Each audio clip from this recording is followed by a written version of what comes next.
Olá a todos, estamos aqui hoje para mais uma gravação do podcast Vida com Fu. Meu nome é Thiago Silva, eu sou um dos responsáveis pelos trabalhos no Instituto Júlio Camacho. Eu estou aqui com meu amigo e serrim, que também é mestre, Thiago Pereira. Olá a todos, eu sou o discípulo número 2 do mestre Júlio Camacho, Thiago Pereira, e hoje uma entrevista especial, como todas as outras têm sido, né? Hoje, mais uma vez, a gente conseguiu trazer uma pessoa que com certeza vai compartilhar bastante com a gente. É alguém que pertence à história do Kung Fu no Rio também.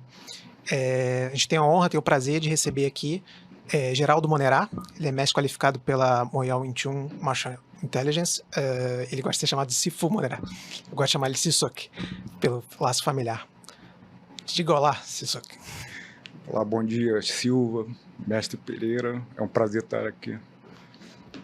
Então, quer começar já? A sua história é bem longa dentro do Kung Fu no Rio. Como é que começou essa introdução no mundo das artes marciais? Pelo Taekwondo lá em 76. Essa época eu era muito jovem, né? 76, eu estava, se não me engano, com 8 anos de idade, né? E o motivo, na época, foi a pessoa do Bruce Lee, né? E nessa época, nós tínhamos uma proliferação muito grande de escolas de Taekwondo. Mas eu também tive uma motivação, um incentivo muito grande de um primo meu. Hoje ele é grão-mestre de Muay Thai e na época, como todos da época, ele era faixa preta de Jun Ro Kim, né?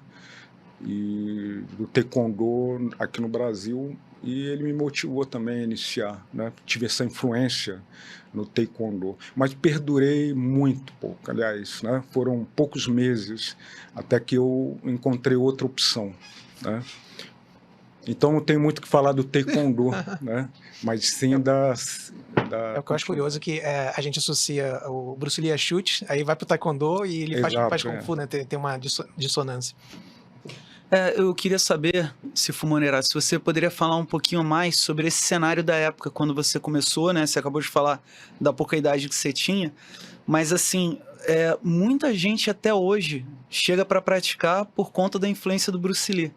Na verdade, é até curioso a gente pensar que é quase impossível você praticar Kung Fu sem ter alguém ligado a essa influência, e você estava ali bem pertinho, né?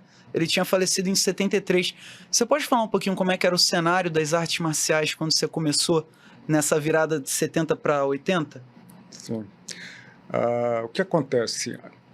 Quando a gente inicia todo o processo, né, assim como as artes marciais, a gente tem três potências, né, que a gente costuma dizer, né? O momento do céu, né, tá? Qin Si.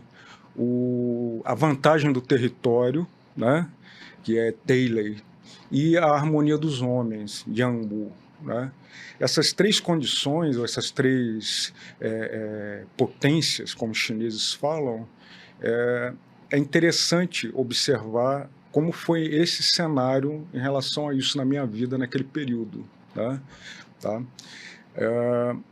Bruce Lee foi algo que me motivou muito por conta do primeiro contato que eu tive, né, com algumas revistas, filmes, né, e não em relação ao Taekwondo, até porque usavam a imagem de Bruce Lee para o Taekwondo também, né, como o Silva colocou, né, e a força que isso teve em todas as pessoas, e eu vou ter em seguida colocar algumas questões que fizeram fortalecer isso por conta do meu segundo professor de Kung Fu no Brasil, que favoreceu essa imagem de Bruce Lee também, né?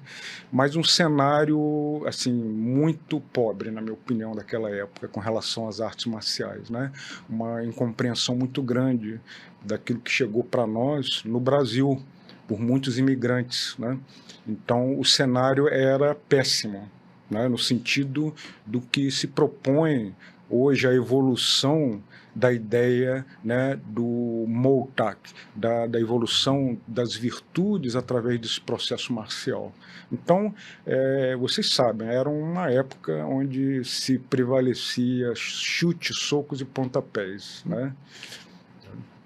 E como é que foi o seu primeiro contato com o sistema Wing Chun? Então, uma vez eu estava numa banca de jornal, né, e encontrei um livro, tá? Esse livro, aliás, foram 2 livros, né? Um estava o meu atual Sifu, né, que foi um livro sobre Nunchaku, né? E nessa ocasião eu estava iniciando meus estudos com o meu primeiro mentor de Kung Fu, né? E ele era mestre de Pak Siu Lan, né? O Shaolin do Norte. Então eu comecei, né? Só que o segundo livro eu fui ver depois, porque eu comecei com o meu primeiro mestre, o Shaolin do Norte, e teve uma ocasião que ele me separou, me colocou frente a um espelho de cristal que ele tinha lá no mocum dele, e ele me pôs ao lado e pediu para eu acompanhar ele. Então ele começou a fazer o que hoje nós chamamos, né, conhecemos como Siu Tao, né? E eu perguntei o que era, ele disse Siu Tao. Para mim era mais um conteúdo do Shaolin, né? Era uma continuidade, mas era algo diferente, né? E ele falava muito pouco português. Eu só fui compreender o que era o sistema Wing Chun quando caiu o segundo livro nas minhas mãos, que era o livro Wing Chun Kung Fu, mais simples e eficiente de todos os estilos de Kung Fu, que era do professor Marco Natali. E ali eu comecei a entender, né? Sabe? Então, quando eu levei o livro para o meu, né, Sifu da ocasião, né, o meu mestre Eli, mostrei o livro super animado e ele falou assim, nada, não é bom, isso não é bom, né? Ele era muito crítico, né, com relação a quem não era chinês, né? Era o caso do professor Marco Natali. Então, esse foi, de cara, meu primeiro contato. Esse podcast é sobre vida Kung Fu, que era o método que Taiko Moyat usava para transmitir Kung Fu. Como é que era com esse primeiro mestre? Você falou que ele era muito chinês, como é que você se entendia com ele? Era uma coisa muito subjetiva, né? Na prática, nós não tínhamos hoje o que nós temos de entendimento, né, sobre o que é vida Kung Fu, mas é evidente que esse processo do coração, né, de coração para coração, entre um mestre e um discípulo, existia, né? Porém, era um processo muito relacionado à escola, né, a um grupo social, né? O fato do meu primeiro tutor ser chinês não significava que ele tinha, né, premissas relacionadas a maestria nesse processo de transmissão que nós conhecemos hoje. Mas existia, né, os momentos, né, de que podemos associar a vida Kung Fu, né? Mas não podemos esquecer que muitas vezes o fato de estarmos almoçando, fazendo outras atividades além das atividades dentro dos componentes dos dispositivos corporais, né, significa que seja vida Kung Fu, né? Pode ser apenas vida e não vida Kung Fu, né? Essa entrevista, se for maneira, ela provavelmente é a primeira parte de 2, né? Porque é muita história para contar. E ainda falando desse período dos anos 80, nós tivemos ali, como você falou, os livros de ouro, e tivemos também ali o período da União Nacional de Kung Fu.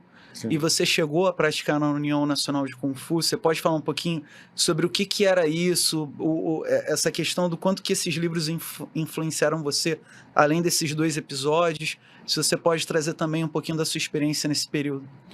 Sem dúvida, Pereira, o professor Marco Natali, ele foi um dos que mais publicaram livros sobre artes marciais e artes orientais em língua portuguesa no mundo, né? Através da de Ouro, que facilitou muito essas publicações, né? E muitos desses livros versavam sobre assuntos orientais em geral, mas em relação ao Kung Fu, né? O professor Marco Natali e esses livros influenciaram muita gente até hoje, né? sabe? Provavelmente você teve contato, né? Não sei se o Silva teve, né? Era uma enormidade, né? E como eu até falei, né? O meu Sifu estava presente nessa ocasião. Conheço muitas histórias desse período, né? Do contato do meu Sifu com o Marco Natali naquela época, né? Histórias até de luta, né? Desses momentos eu pude conhecer mais pelo lado deles, né?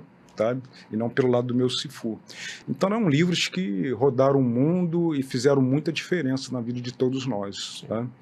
E nisso eu tive o meu primeiro contato com o mestre, com o professor Marco Natali. Tá? Então ele nessa ocasião chegou a morar em Niterói, por coincidência, né? Ele veio a Niterói fundar uma fraternidade, que era chamada Fraternidade Atmavidya, né? Que tinha relação com as artes indianas, né? Da qual também eu fui instrutor de uma arte chamada Vajramusti, né? E nisso eu me associei, porque o meu interesse maior era no Wing Chun, né? E eu me associei à União Nacional de Kung Fu, que estava sob liderança dele e do professor Francisco Durbano, que foi meu parceirão, meu sirren, né, por longa data, né? E a União Nacional de Kung Fu era, sabe, uma das maiores na ocasião, era enorme, né? Tinha gente para tudo quanto é canto, né? Mas cresceu, né, em quantidade. Mas foi uma grande referência à União Nacional de Kung Fu, né, com sede em Jundiaí, né, que eu acredito que até hoje, eu não tenho certeza se existe ainda essa denominação ou se mudou, né, mas eu fui um dos tutores desse corpo, né, nessa época, sob a liderança do professor Durbano. Né. E se for ponderar, quais foram os principais ensinamentos desse período? Seja do Wing Chun, da vida? Olha, o principal foi o que não fazer, né, para os dias de hoje, né. Era uma época difícil de tentar entender o papel das artes marciais, né, naquele período. Tá? E a dificuldade maior era compreender como que nós iríamos, né, no meu caso, transmitir essa arte. Né? A minha preocupação desde o início era me tornar um dia um mestre. Né? E essa dificuldade vem muito, né, daquilo que hoje nós falamos sobre as etapas de um processo de aprendizado, e que essa época me ajudou muito a compreender, né, os processos que hoje nós entendemos um pouco mais, tá? Como a questão, né, das fases, né, de Sao, Po, Lei, muito relacionado com fases, né, de cada um de nós. Tá? Então eu pude, tendo essa extensão bem cedo na arte marcial, compreender e ver com mais claridade as fases, né, de dependência de um processo de aprendizado, como o Sao, né? E é uma fase longa, para então conseguir entender uma independência, tá? Porque essa independência é que é muito importante para a gente criar a interdependência.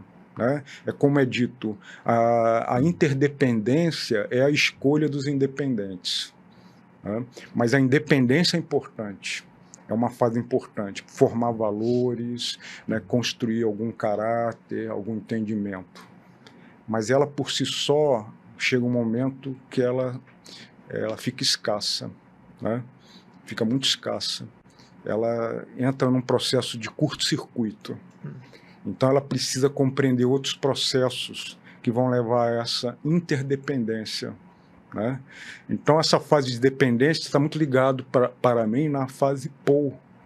Né? E a fase lei do processo está ligada à interdependência e além. né? Então, esse período me ajudou muito a dar valor hoje ao que nós temos do legado nosso. E eu me refiro ao legado, né, entregue por Patriarca Moiai. Tá? Baseado nisso que você falou, Sifumanerá, nós trouxemos um convidado aqui, que ele é veterano do Exército, um comandos, que é o senhor Marcelo.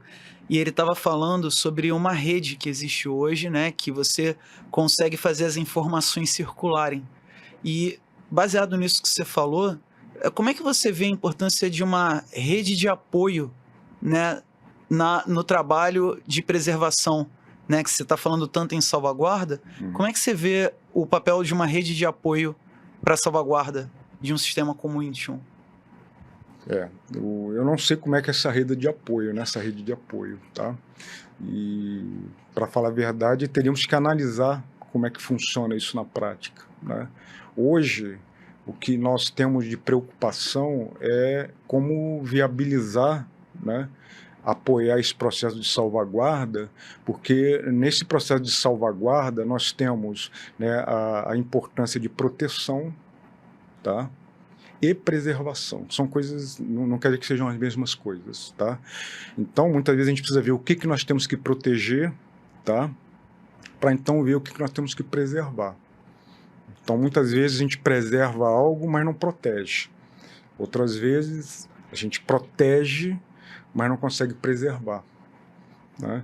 Então, eu desconheço a rede de apoio, era interessante, até fiquei curioso, né? Mas hoje nós estamos trabalhando em cima de, né, de uma reestruturação para algo similar, né, a uma rede de apoio, talvez, mas é algo que eu vou confessar, e você sabe, não é fácil, porque, como eu falei para você em outra ocasião, né, a preocupação de amanhã ter que criar uma salvaguarda da salvaguarda, né?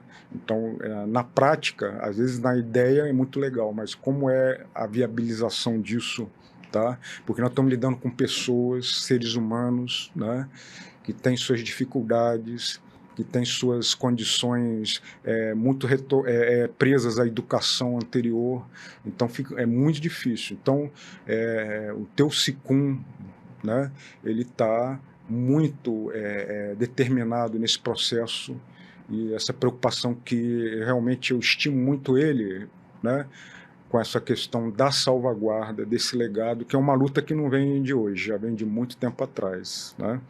Mas eu penso que para nós a gente precisa ter uma rede de apoio interna, né, um processo nosso, tá, para ver primeiro o que nós temos que proteger, o que tem e o que não tem para ser protegido, né?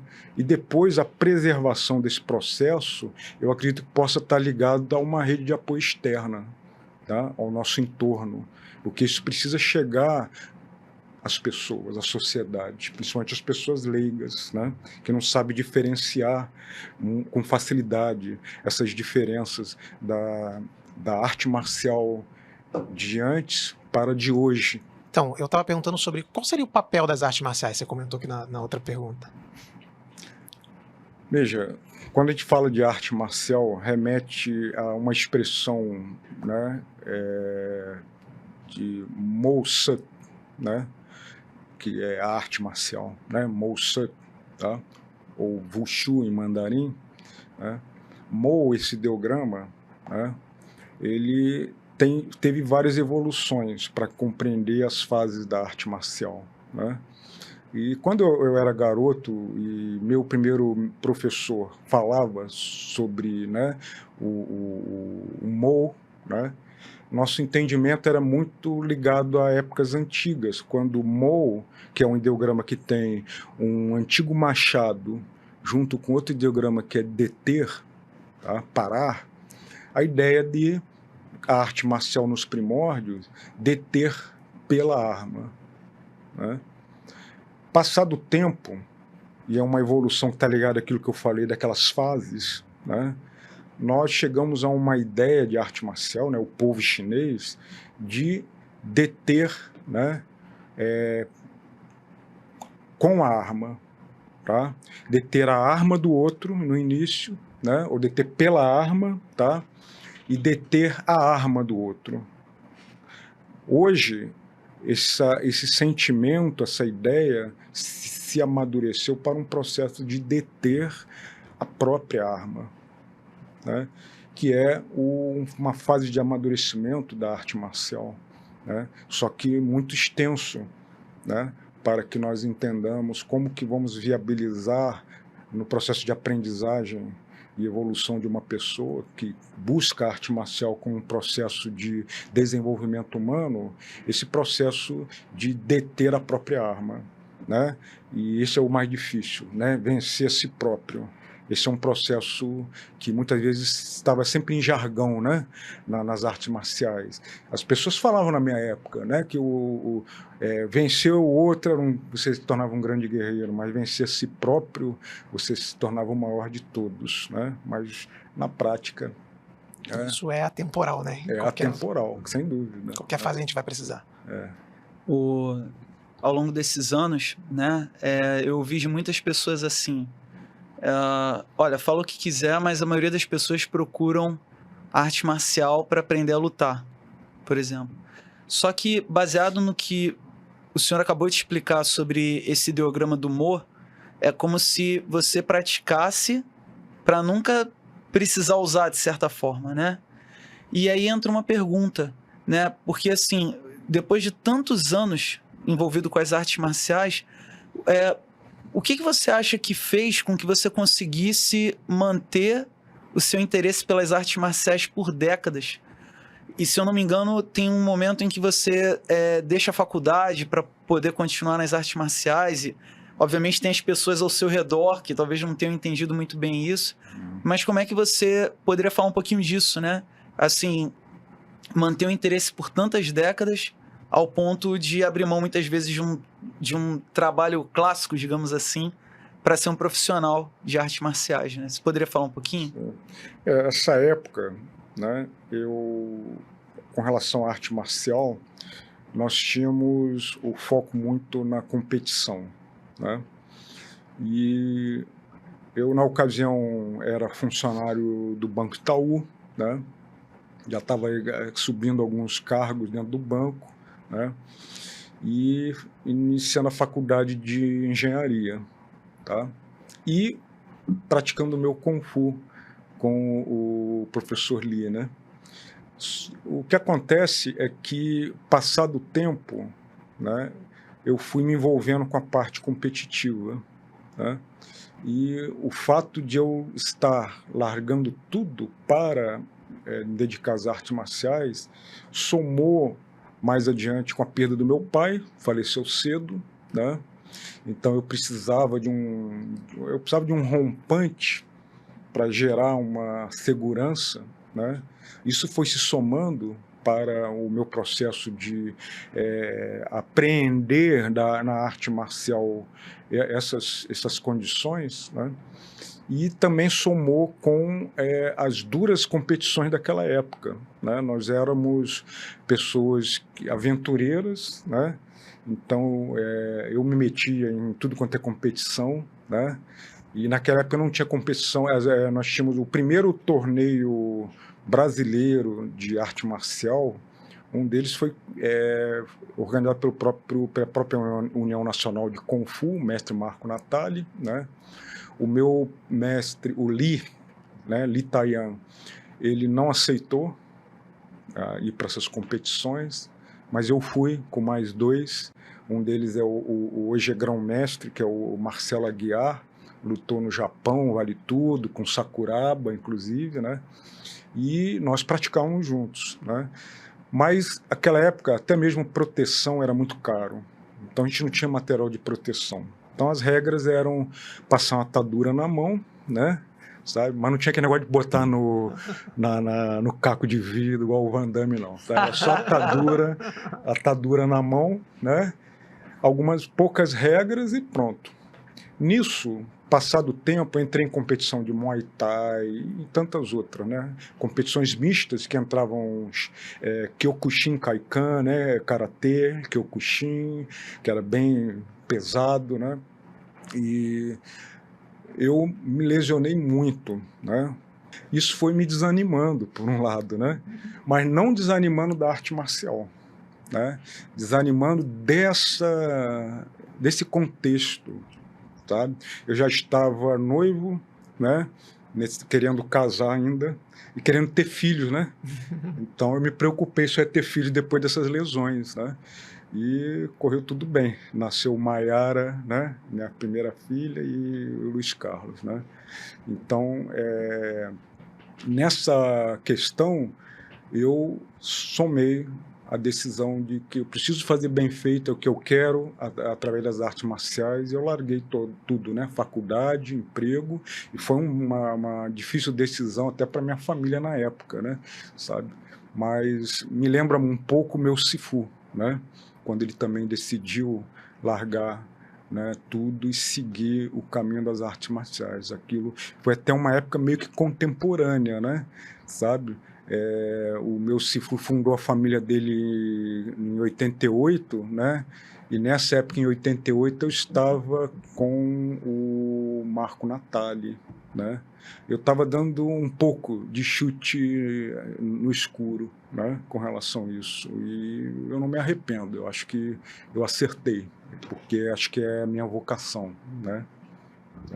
E se for maneira, só pegando o gancho do que você falou, você acha que você consegue falar um pouquinho sobre as diferenças que você notou entre o seu Sifu, que é o Grão-Mestre Uemamura, do livro que você achou, o Grão-Mestre Uemamura das histórias que você ouvia e o Grão-Mestre Uemamura que aceitou você na família Moya-san? Você consegue falar um pouquinho? Sim.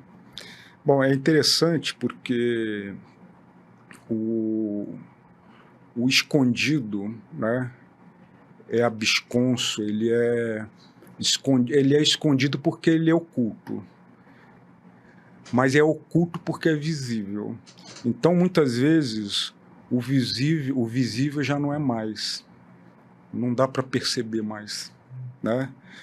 E ele, de tanto que ele é manifesto e visível, né, ele não é visto. E nessas fases, Pereira, né, eu tinha aquela fase em que eu não conseguia ver, né, porque estava escondido, e tinha uma fase do meu Sifu, né, de tanto manifesto e aparente que estava, que eu não conseguia perceber, né, assim como o ar aqui. Tá? Então, a primeira fase, meu Sifu, nos primeiros livros, né, eu lembro de uma revistinha que ele está fazendo, não sei se era Saudou, era Bill, né, ele sem camisa, e eu lembro de um seminário que eu participei em 90, 91, eu fui junto com o professor do Urbano e mais 2 instrutores, né, não falávamos tutores, da União Nacional de Kung Fu, foi aqui no Rio, na UERJ. E nós sentamos lá na frente, na primeira fileira de uniforme, né, para assistir o seminário, né, e estava no palco o grão-mestre Léo Imamura e o Walter Imanishi, né, apresentando Tissal, enfim, né. Então, esse período eu via o meu Sifu alguém muito bravo, tremendamente bravo, né, uma pessoa de difícil acesso, né? E naquele seminário nós saímos decepcionados, né? Porque o Sifu falava mais do que mostrava, né? E o professor Urbano saía lá reclamando, né? Sabe? Porque era uma coisa que eles não percebiam, nós não percebíamos. Era muito comum dizer isso, né? Que Léo Imamura falava mais do que mostrava, mas ninguém compreendia isso, porque muita coisa estava escondida, mas não porque estava absconso, mas porque estava, né, presente, só que a pessoa não tinha condição de enxergar isso. E eu, e muitos de nós, inclusive você, Silvio, vem percebendo isso com mais clareza nos dias de hoje. É tudo uma questão de tempo, é tudo uma questão de confiança, de saber esperar, né? Por isso que todo agir é ingênuo. Por isso que o sábio não age, né? Ele não age. Ele espreita a transformação, né? Então é importante, esse esperar muitas vezes leva anos. Por isso que muitos de meus colegas, irmãos Kung Fu, até mesmo mestres, não souberam fazer isso, né? Não souberam esperar. Ficaram anos e hoje, né, abortaram um processo muito rico, né? Então, essas fases do meu Sifu, né, foi muito importante eu ter estado naquela época, né? E Moyat, Sifu dele, ajudou muito nesse processo de entendimento, né? De um Mossut, de uma arte marcial madura, né? Focada no desenvolvimento humano. E é isso que nós queremos que alcance, né, a sociedade, né? O que vem a ser essa educação não formal, essa educação que nós chamamos de educação Kung Fu. É muito rica, sem paralelo, né, para o mundo ocidental, né? Aproveitando então, já que a gente falou de tempos e atualizações, como é que era a transmissão nessa época do Sifu Monerá em 90 e hoje? Como é que foi essa evolução? A minha transmissão? Porque o Sérpio deu um presente pra gente que ele falou, olha só, quando eu comecei eu bati em todo mundo. Porque era o jeito dele... Quem mandou? Mestre Sérpio. O Sérpio. Quando eu comecei a gente batia em todo mundo. Ele falou, era o jeito dele treinar, porque ele ia entrar num combate depois, ele não tinha ninguém. Então ele tinha que usar os alunos, entendeu? Como é que era esse processo? Então, eu tinha uma mistura muito grande, tá? Se eu falar década de 90, né? Antes de eu ingressar na Moyal Wing Chun, né? Inclusive, eu tinha tempo com Sérpio também, né? Porque nós éramos discípulos do mesmo mestre, Li Wing-Kei, né? Então, eu estava, inclusive, fechando o meu exame de faixa preta com o grão-mestre Daniel Wang, né, que veio da China para esse exame de faixa preta. O Sérpio estava lá, né, e eu estimo muito o Sérpio, gosto muito do Sérpio, não o vejo há anos, né, mas nós estávamos sempre, eu ia lá no Rio praticar, no caso o Chuai Chao, né, que é uma espécie de judô chinês, né, vamos dizer assim, tá? E era puxado, né? Como eu tinha uma mistura de processos, né, nós não tínhamos uma ideia como nós temos hoje, ou uma preocupação em como transmitir, né? Era mais ou menos isso que o Sérpio colocou, né? Sabe? Você tinha que transmitir uma pancada contundente no aluno para ele entender alguma coisa, né? Porque naquela época as pessoas não entendiam se não fosse assim. Porque o público que procurava a gente era um outro público. Certo. Era um público barra pesada, muitas vezes, né? Sabe? A ponto de mais de uma vez eu fui desafiado em aula, né? Um faixa preta de Kyokushin me desafiou, né, na aula. Então, o Marco Natali pediu para todos se afastarem e aceitou, por mim, né? E a luta começou ali, entendeu? Sorte que eu consegui me dar bem, né, na situação, sabe? Então, era assim. Então, esse público também era outro. Hoje, o público que procura arte marcial é um outro público, né? Existe ainda, mas o que acontece é o seguinte: se as nossas mídias forem apropriadas, né, nós vamos atrair as pessoas que nós queremos. Pelo menos é uma primeira seleção, né? Um site com uma linguagem apropriada, as pessoas chegam até mim e falam assim: olha, mestre, eu me identifiquei muito com o que está lá, etc. E tal, por isso que eu estou aqui procurando melhorar a minha pessoa, tá? Né? Então, raramente vem pessoas nesse naipe de luta, né? E quando vem, rapidamente ela se exclui, ou se ela compreende, porque nosso papel é ajudar a reeducar processos, né? É ajudar essas pessoas a entenderem que no início elas vão querer o que elas querem, mas depois nós temos que entregar para elas o que elas precisam, que nem sempre é o que elas querem. Queria aproveitar para comentar o seguinte: o grão-mestre Yamamura, ele fala muito dessa educação Kung Fu no sentido da pessoa querer. Então, a educação familiar, ela não tem escolha, a educação clássica, a lei obriga, né? Mas a educação Kung Fu, a pessoa decide.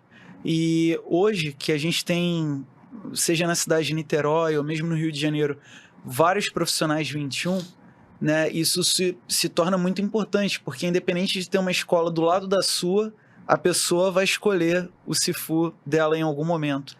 E eu queria perguntar para você como é que foi o seu processo de escolha de ingressar na família Moyassan. Se você poderia compartilhar um pouquinho, não só sobre a decisão, o que levou à decisão, mas esse momento ali da sua trajetória.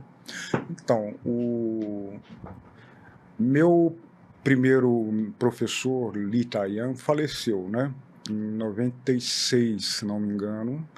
Eu estava num período sabático, desanimado, andarilho lá sem rumo, né? E aí eu falei, eu vou entrar, eu já estava afastado também da União Nacional de Kung Fu, de tudo.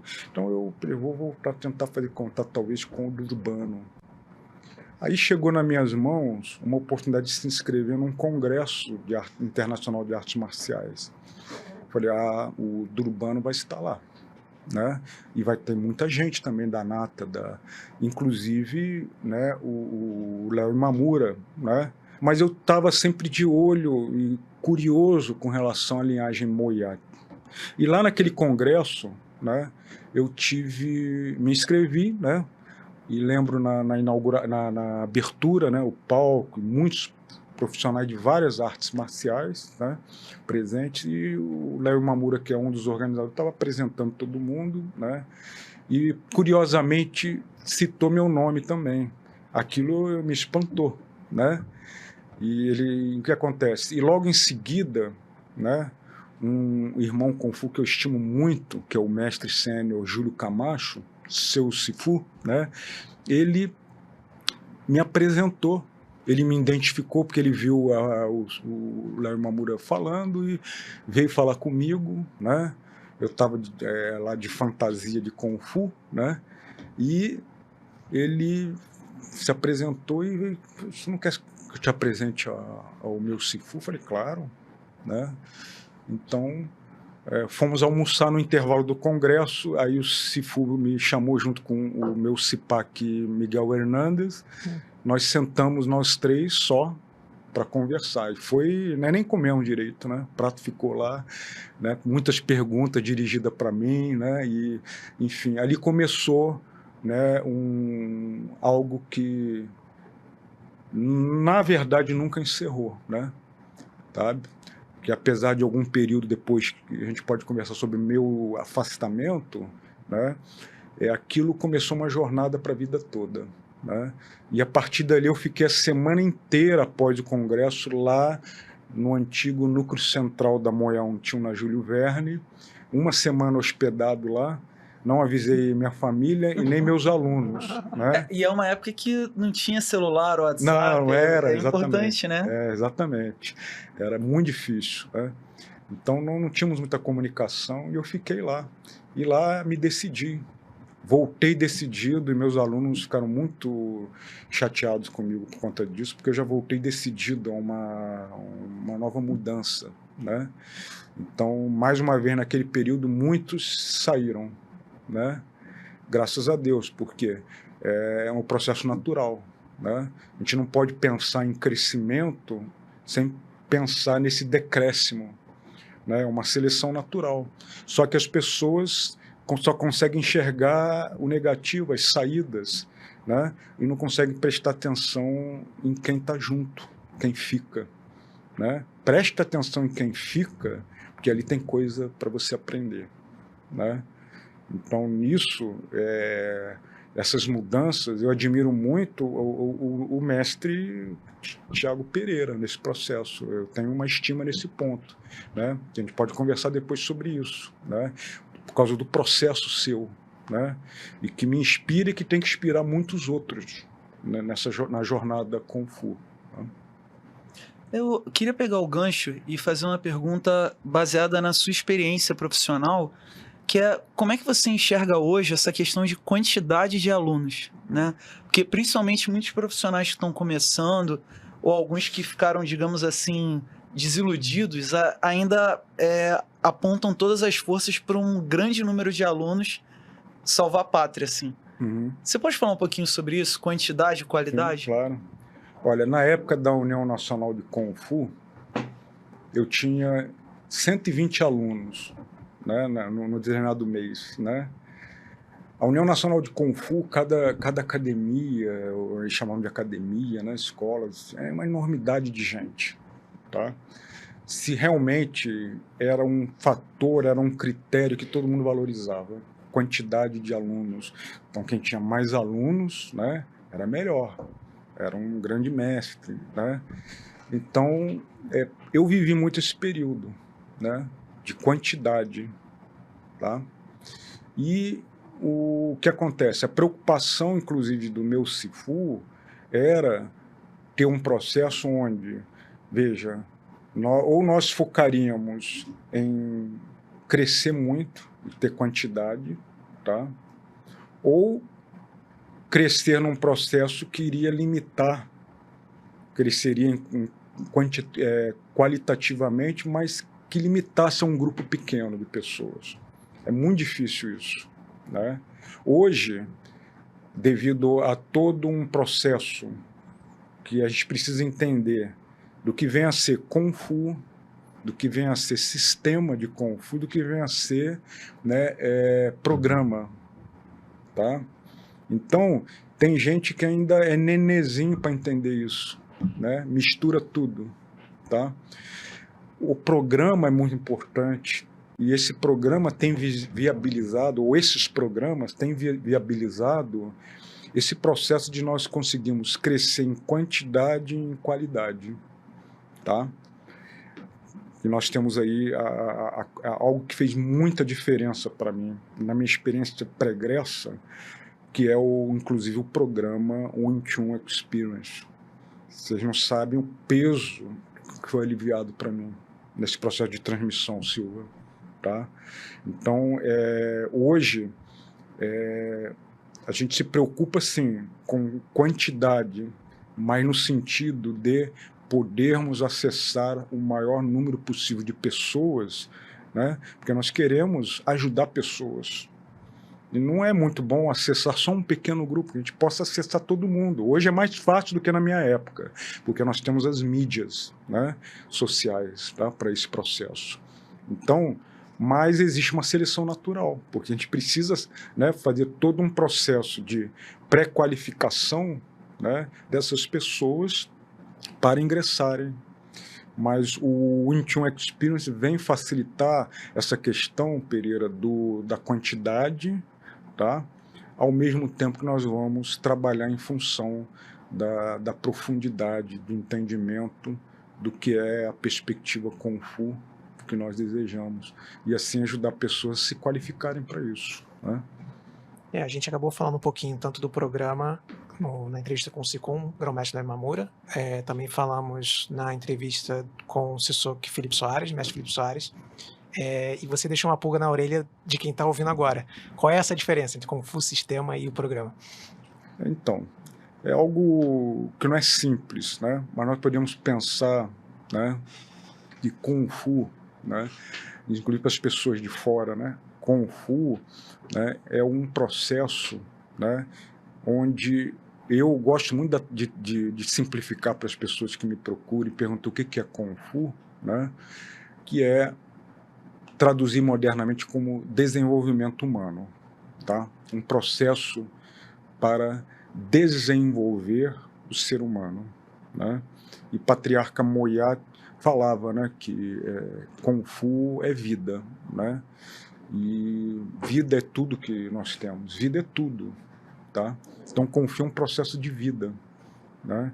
Só que para desenvolvermos Kung Fu, e que não é restrito à arte marcial, a qualquer área do conhecimento humano, nós precisamos de um sistema para isso, um sistema de Kung Fu. Quer dizer, não é qualquer sistema, né? É um sistema para desenvolver Kung Fu. É um sistema, né, de desenvolvimento humano, tá? Que o povo chinês pôde, ao longo de tantas épocas, se especializar nisso, né? Só que esse sistema, nós não podemos adaptá-lo, nós não podemos ajustar ele, modificar ele, que é o que todo mundo tem feito. Muitos colegas meus, mestres em artes chinesas, né, ou no próprio Wing Chun, eu não tenho que esconder isso, hoje no mundo está cada vez mais preocupante, porque as pessoas misturam tudo, encontrando no Wing Chun a única saída, né, em compensar essa dificuldade fazendo adulterações dentro do próprio sistema.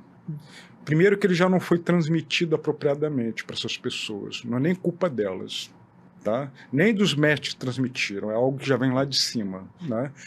E fazem todo um ajuste compensatório, que na verdade fica um Frankenstein, né? Um negócio meio esquisito, tá?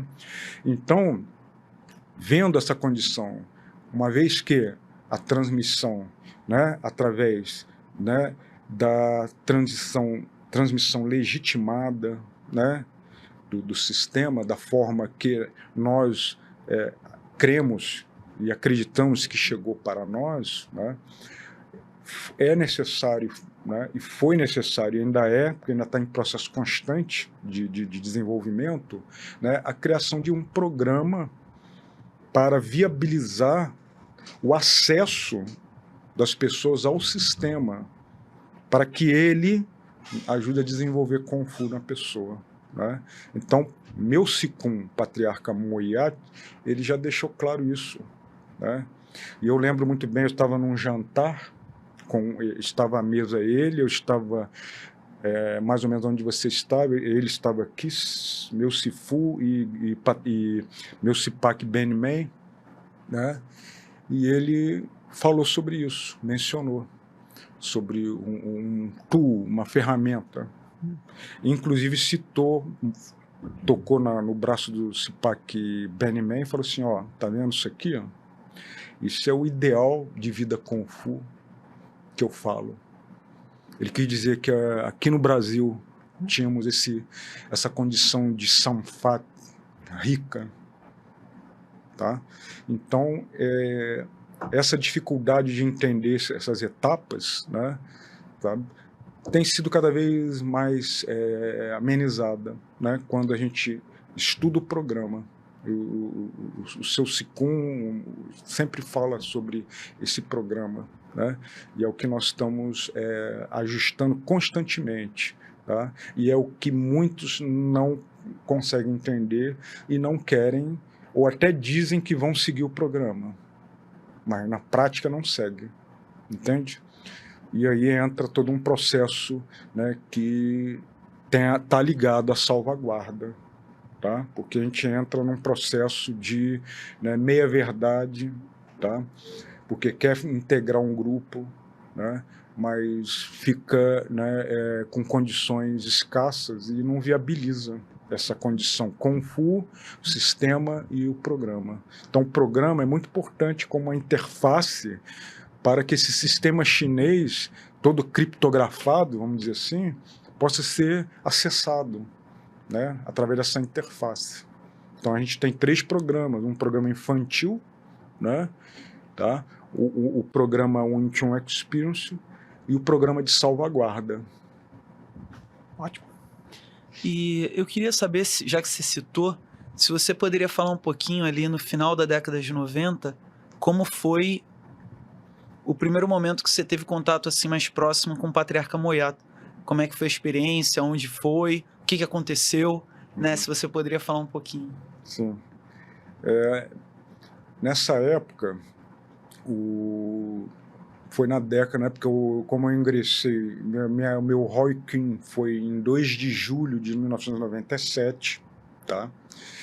E em 98, Patriarca Moyat veio ao Brasil, né? Então, foi meu primeiro contato, né, nesse período, tá? E nesse primeiro contato tivemos foi muitas coisas acontecendo ao mesmo tempo, né? Tá? Foi meu Baici, né? Foi uma série de atividades, né? Porque a gente queria aproveitar ao máximo a presença do Sikun, né? E esse período foi um período realmente marcante, tá? Esse primeiro, a ida, né, nós tivemos a oportunidade também de receber Patriarca Moyat lá em Niterói, no nosso Mokun, né? Sabe? E isso foi para a gente uma experiência muito rica. Passeamos com ele por Niterói, né? Fomos lá em pontos turísticos com ele. A gente tem algumas fotos daquela época, ele lá com a Citai no relógio do sol, na Fortaleza. Tem fotos que você não acha na internet, né? Tá? E outras fotos que estão todas numa caixa de sapato, né? Foram reveladas, né? Daquela época, né? Era aqueles filmes de rolo, né? Então ainda estão lá, eu ainda preciso digitalizar, né? E nessa época eu era um pé no saco deles, porque se você for ver as fotos, você vai ver que eu estou atrás, eu estou num furgão atrás, Moiate na frente e o seu Sicum dirigindo, e eu só jogando flash, era o tempo todo, foto, foto, foto. Então, às vezes, Sicum olhava, se for olhava bravo, né? Sabe? Mas foi uma experiência rica por causa do Baici, né? Nesse período, tá?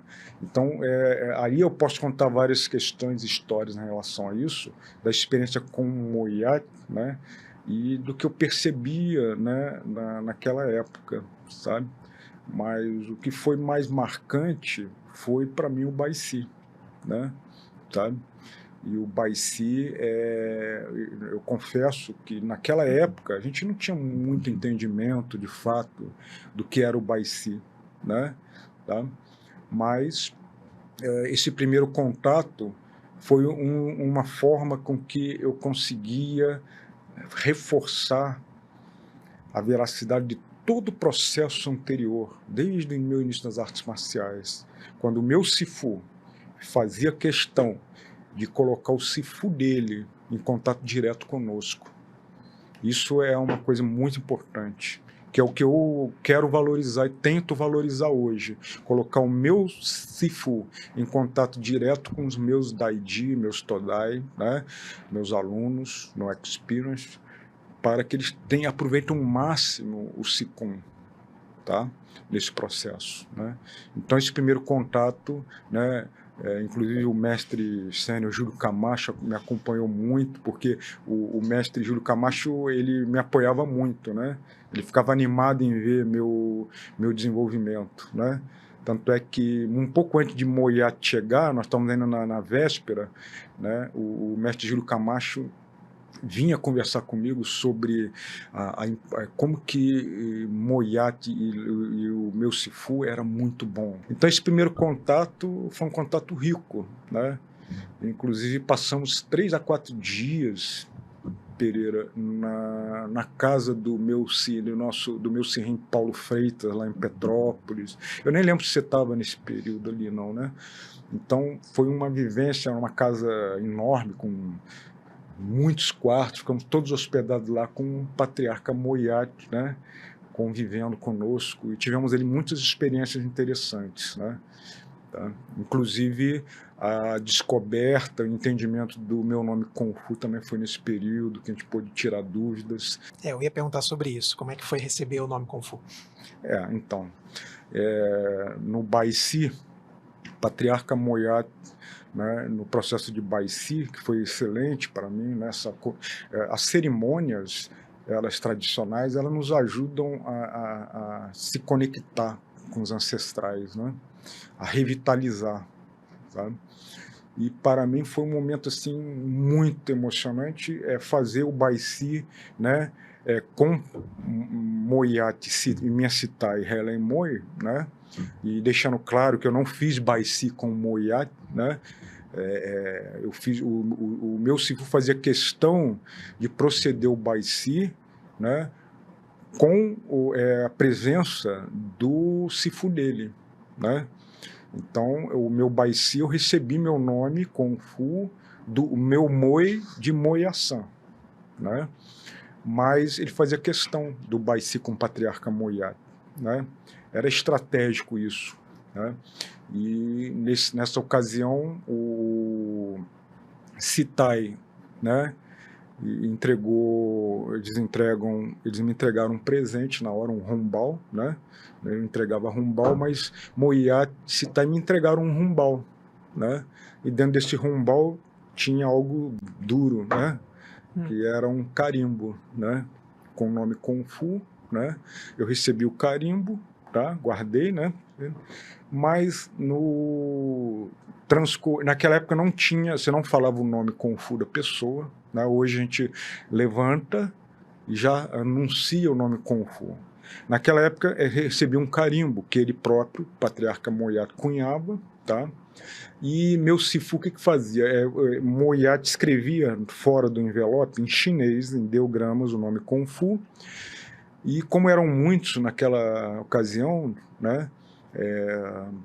Eu fiz o meu Baici foi com vários sirrins meus, né?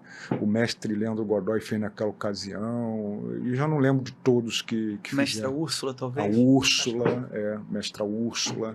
E foi uma oportunidade, né, Pereira, muito especial. Foram os 10 anos de comemoração dos 10 anos da família Moyaçã, né? E ali, o que meu Sifu fazia? Eram muitos envelopes com os nomes Kung Fu, e ele falava com o Sifu dele para traduzir, e ele escrevia rápido o nome, né, de cada um. E aí foi. Nós estávamos no processo para viajarmos para Petrópolis, né? E no caminho, eu curioso saber meu nome, né? Então eu pegava um envelope lá e tentava ler, e era muito difícil, né? Mas realmente eu tenho esse envelope até hoje, tá? Eu tenho esse rombal, vocês podem ler lá e apreciar, tá?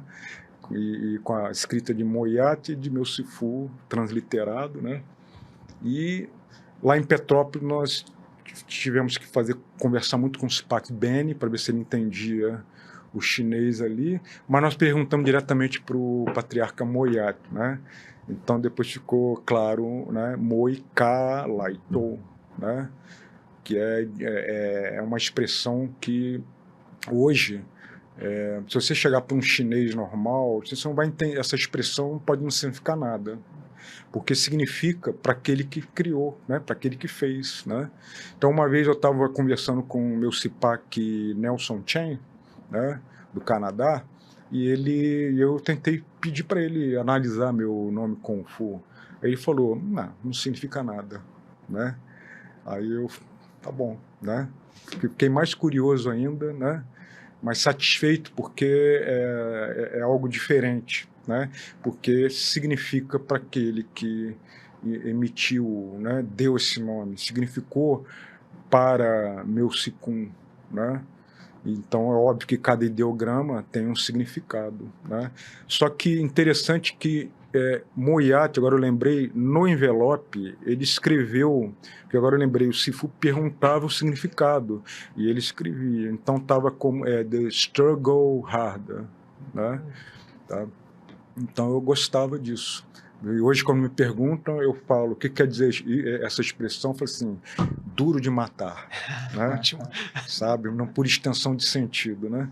Entendeu? Mas tem outros significados, né? Porque na época eu recebi um certificado daquela época de reconhecimento internacional do discipulado da Moyang Chun Martial Arts System, né? Como chamava.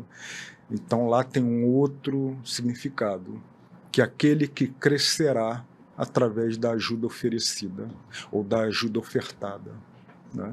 E foi isso aí o meu nome Kung Fu, né? Sifu Monerá, nós estamos nos encaminhando para o final, né? O tempo voou e a gente está em 1998. Eu queria dar um salto de 20 anos para 2018, se eu não me engano, foi quando você recebeu o Jiu Pai. Sim.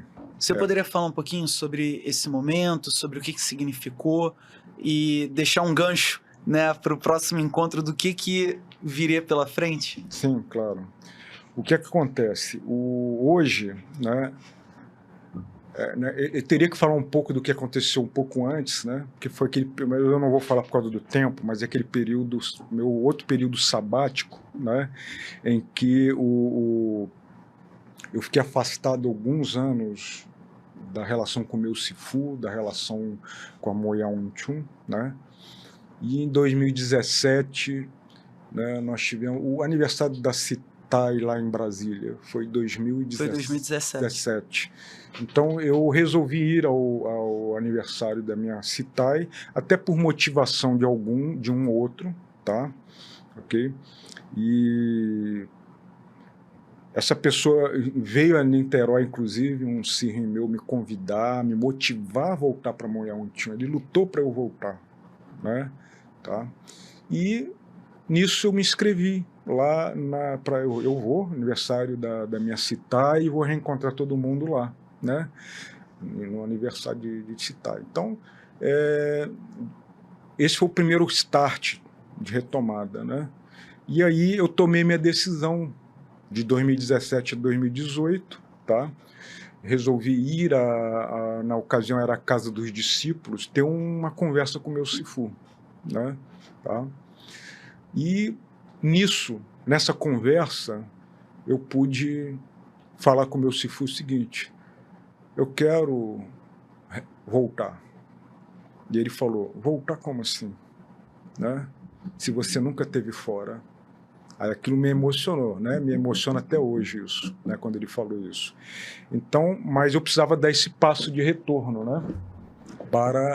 E eu falei para ele: olha, Sifu, eu não estou aqui preocupado em voltar para ter mais técnica, para aprender o conteúdo, como muitos talvez se preocupariam, né?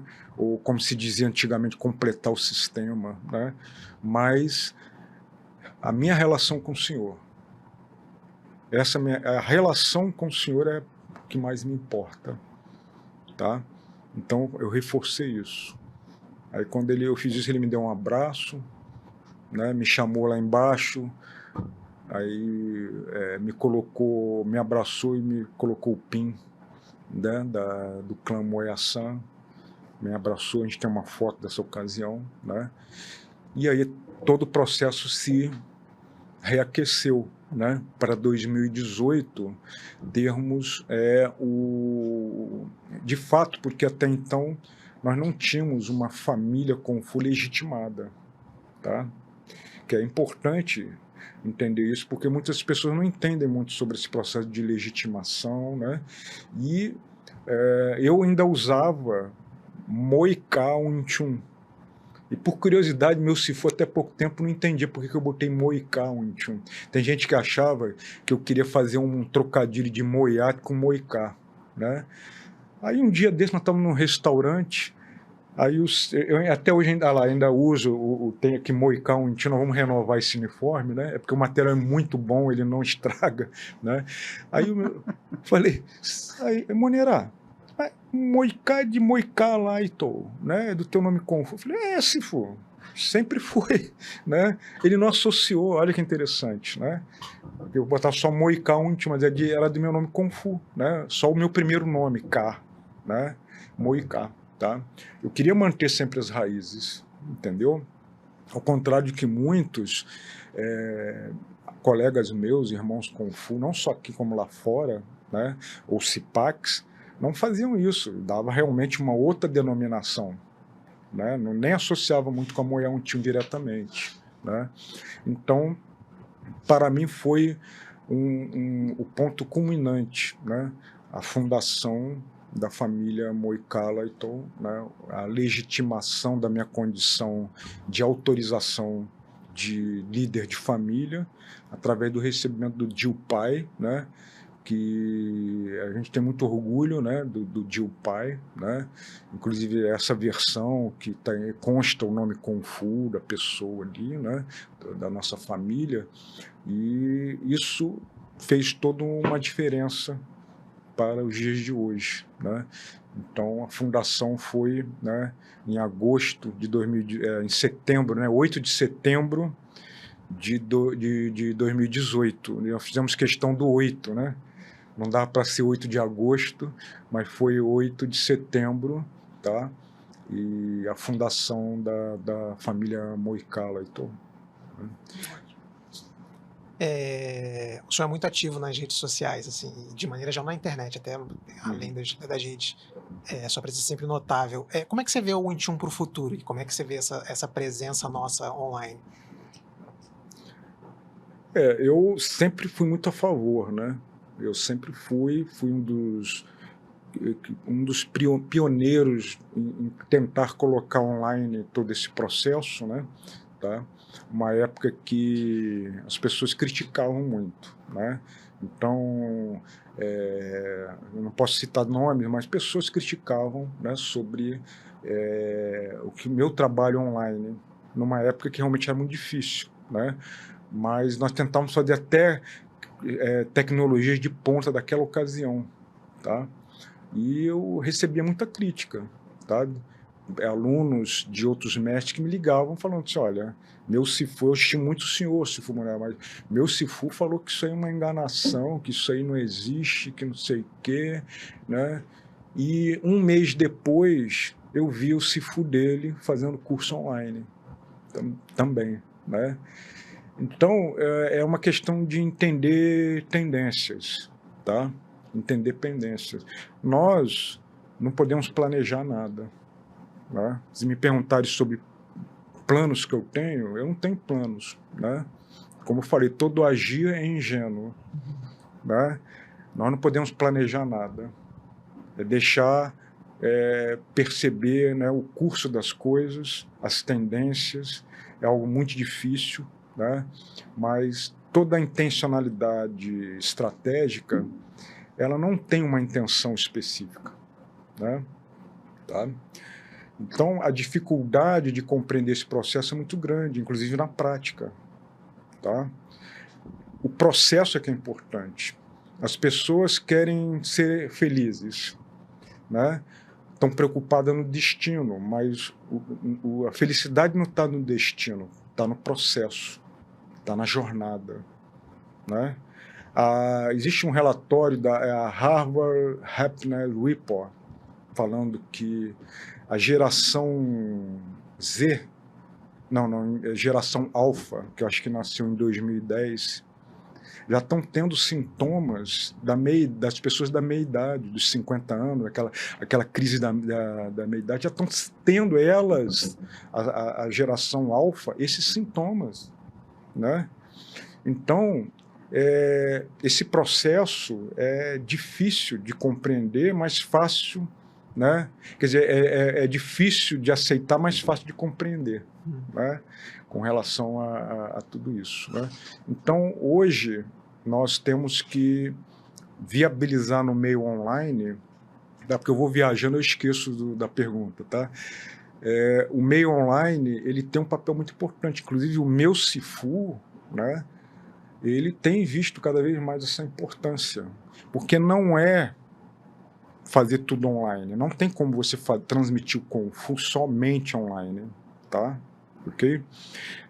É necessário o processo de mobilização interpessoal, você pode fazer online, né? Mas é preciso ter um tutor, mesmo que inexperiente, lá junto com o tutorado, né? E às vezes o mestre Pereira online, né, com você e mais um tutor inexperiente, dá para fazer esse processo todo, mas não dá para ser totalmente online, né? Mas o online tem esse lado que é viabilizada a tutorização, né, a mobilização, e o online como marketing, né, que a gente precisa. Então, por isso que hoje nós precisamos rever, inclusive, Pereira, como que está sendo apresentado cada um de nós nos sites nossos, né? Mudar a linguagem, para que você e eu, todos nós, não sejamos confundidos, né? E isso como vai ser viabilizado, né? Então, nós temos, mais uma vez, voltamos, através dessa questão da mídia, como é que isso vai ser feito através do novo grupo de salvaguarda, que vai fazer e precisa fazer toda a diferença, tá, na mídia online com relação a isso, né? Então, eu tenho, ainda vou continuar a desenvolver o Wing Chun Experience adaptado online, tá? Porque o Wing Chun Experience ele é um processo já adaptado do sistema, mas eu tenho feito um processo adaptado online, para as pessoas acessarem o Experience, né? Então, eu tenho conseguido alcançar pessoas com isso, que inclusive já estão vindo para o presencial de outros estados, tá? Para a nossa família, né? Que é uma maneira da gente acessar essas pessoas. Tá? Então, eu sou totalmente a favor, não tem como não ser a favor, né? Depois da pandemia, a coisa ficou cada vez mais clara em relação a isso. O que eu estava me pensando é que é dito que Ip Man dizia que os ocidentais não poderiam aprender o Wing Chun, e me lembrei do seu primeiro se for falando a mesma coisa, que no entanto estamos todos aqui. O meu primeiro tutor, o mestre Li, aquela época, Tiago, era comum, Pereira, né? Era comum os mestres, o próprio, eu não vou citar nomes, mas os mestres chineses daquela época, eu posso citar o meu, tá? Falavam que mestre só chinês, tá? Mestre quem é chinês, né? O que o Yamahaki me parece dizer que não pode ter online é repetir o mesmo discurso. Sim, sem dúvida. Queria pegar o gancho que o Thiago Silva deixou, porque realmente essa fala é atribuída ao patriarca Ip Man, mas nunca se fala de qual fase da jornada dele, né? Sim.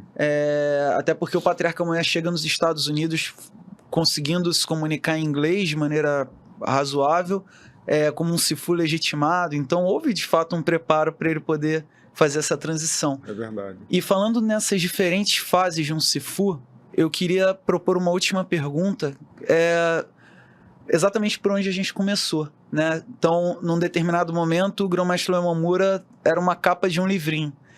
E agora, para encerrar essa entrevista, eu queria saber se você poderia falar um pouquinho quais são os desafios de ser discípulo do Grão-Mestre Uemamura, sendo você um mestre, sendo você um líder de família também. Quais são os desafios nesse momento de ser discípulo do Grão-Mestre Uemamura? Então, o desafio é algo que está relacionado à fidelidade, tá? O grande desafio é mantermos o entendimento de uma certeza de propósitos, de uma incorruptibilidade, né? De uma confiança plena, que é muito difícil, né? Então, o meu Sifu me ajuda, corrobora muito nesse processo, porque independente dos problemas pessoais de cada um, né, nós temos que ser incorruptível nessa relação. Que é uma coisa que eu estimo muito o mestre Pereira nisso, né, com relação a ele ao Sifu dele e ele ao Vo Kung Fu, tá? Então, isso me motiva também, tá? Mas é importante entendermos o que vem a ser esse potencial de fidelidade. É o maior desafio, tá? E hoje nós temos visto que muitos têm dificuldade disso, tá?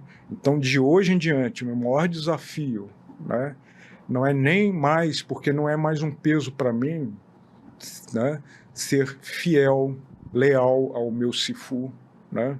Não importa, tomei o chá, né?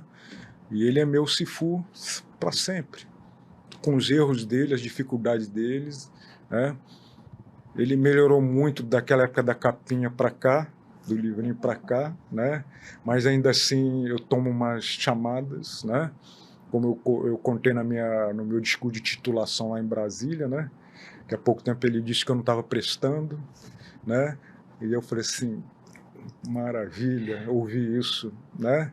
Quando outros irmãos Kung Fu meus começam a lamuriar, chorar e cair fora, entendeu? Marmanjões, né? 50 anos para cima. Infelizmente, não é... Isso é uma coisa da sociedade, né? Então, nós precisamos parar de lamuriar, parar de fugir do processo, porque nós somos lutadores, né, artistas marciais nesse processo, de como que nós vamos viabilizar, né, o próprio desenvolvimento humano, encarando de frente todas essas situações, e aí que nesse embate é que conseguimos fazer um upgrade em nós mesmos, mas é um processo difícil viver como eu Sifu. Então o que muitos fazem, né? Mudam de Sifu, ou muda de programa, ou cai fora para outro processo. Por quê? Porque é muito mais fácil, né? É muito mais fácil. Então, é importante entender, né, a posição que o meu Sifu ocupa na minha vida, tá, é uma posição, né, rica. E eu preciso valorizar isso dia após dia. Esse é o maior desafio, de entender a pessoa dele, de entender todo o processo que ele passou para ser o que ele é hoje e para entender o que ele quer hoje comigo, com os meus abaixo de mim, com cada um de vocês, né?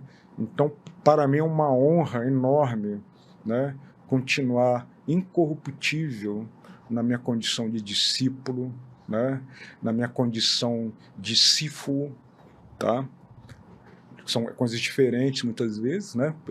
Minha responsabilidade de liderança de família, né? E na minha condição, né, de ser humano, de pessoa em relação direta com o meu Sifu, para o meu próprio desenvolvimento, né? Então, é uma honra, sabe? É uma honra, é uma estima muito grande. Cada dia eu fico mais honrado com tudo isso, né? E eu sempre falo que meu Sifu fala a verdade, né, com relação à minha pessoa, tá? Mas não se preocupem, porque quando ele não fala nada, é porque, né, o Sifu, quando ele não fala nada, ele diz, tá bom, ok, é porque tá uma droga, né? Entendeu? Você desconfia que tem alguma coisa aí, né? Então, eu vejo nisso um carinho muito grande do mestre Pereira com retorno a esse processo do programa, da família, né? Eu acho que é um reforço enorme a salvaguarda, tá? Porque da presença do Pereira também na mídia, no todo o grande clã, me motiva, me reforça a continuar esse trabalho, inclusive de compartilhar mais, né, esse processo, porque a gente precisa de uma união forte, coesa, tá? Que tem tudo a ver com essa fidelidade que eu estou falando. Nós somos pessoas, né, voltadas a uma nova era, que não é a era do conhecimento, já acabou essa era, né? É a era do desconhecimento, né? Essa era de como que nós vamos, né, retirar um monte de folhas que encobrem, como o patriarca Moyá falava, né, de Ipsan, né? E hoje muita gente está fazendo o contrário, está encobrindo, escondendo, né? Bom, eu agradeço muito às pessoas que a pessoa diretamente, e a pessoa sabe quem é, que se esforçou para eu retornar. Curioso porque talvez seja a era também da curadoria, né? Daí a importância do Instituto Moyá. Sim. Com tanto conhecimento, saber o que é valioso ou não. Exato. Sim. Eu ia falar da legitimação também. Pode encerrar. Queria agradecer, Sifu Monerá, pela presença, foi uma ótima entrevista. Já deixo o convite para uma próxima. A gente pulou 20 anos de história, então tem bastante coisa para contar no meio do caminho. E queria até perguntar se você tem alguma coisa que você gostaria de dizer que a gente acabou não perguntando, se você quer deixar um recado. Não, eu acho que o recado, inclusive, foi esse final mesmo, sabe? Porque hoje, essa questão toda, né, do papel que o mestre Tiago Pereira falou do Instituto Moyá, né, da International Moyá Wing Chun Federation, que foi revitalizada, né, tá? E nós tivemos aquele evento em Brasília, né, Pereira? Tá? Pereira também foi reconhecido lá como membro vitalício. Todo um reforço que nós precisamos. Vamos trabalhar em conjunto para criar todo esse processo de curadoria, de viabilização, proteção, preservação que a gente precisa, né, dentro de cada célula. São as famílias Kung Fu que compõem um clã, um grande clã, né? Então, o meu recado é esse, de nós, né, nos unirmos para a viabilização, né, e para ver se realmente, qual é o papel e o futuro do Wing Chun amanhã, né? Quem está apto a salvaguardar? Tem uma pergunta para a gente pensar. Queria agradecer, Sifu Monerá, a sua presença, né? Já, como o Thiago falou, deixar o convite para um próximo encontro, porque principalmente esse período de 2018 para frente tem muita coisa legal para falar. Tem. Acho que o próprio processo do Juan, do Diego, acho que são coisas que vão inspirar muito. Opa, tem bastante coisa para falar disso. E só que eu também sou aficionado por essa história das artes marciais no Brasil. Eu não queria deixar de trazer lá de 1976 até agora, mas com certeza nesse segundo encontro, eu acho que é fundamental falar de como que a coisa está andando, né, com a sua família Kung Fu nesse período, porque o Grão-Mestre Uemamura tem falado muito bem e eu acho que vai ser muito importante para todo mundo ouvir também. Eu estou disponível e quero compartilhar com vocês aí. Obrigado por esse momento. Muito obrigado. Queria agradecer a todos, agradecer a audiência, agradecer também ao Juan Federico, que participou da produção desse episódio, aos discípulos do Suzuki que também. Inclusive, importante, porque a família Kung Fu dos Fumonerá mandou uma série de perguntas que vão ser feitas no segundo encontro. Não, teve algumas que já foram respondidas, aí eu não vou perguntar novamente. Mas muito obrigado pela ajuda, por trazer o Suzuki. Obrigado à audiência, agradecer também ao Betamax, sempre dá essa super estrutura pra gente. O Gustavo hoje está na mesa. Muito obrigado e nos vemos no próximo episódio do podcast Vida Kung Fu. Até lá. Um abraço.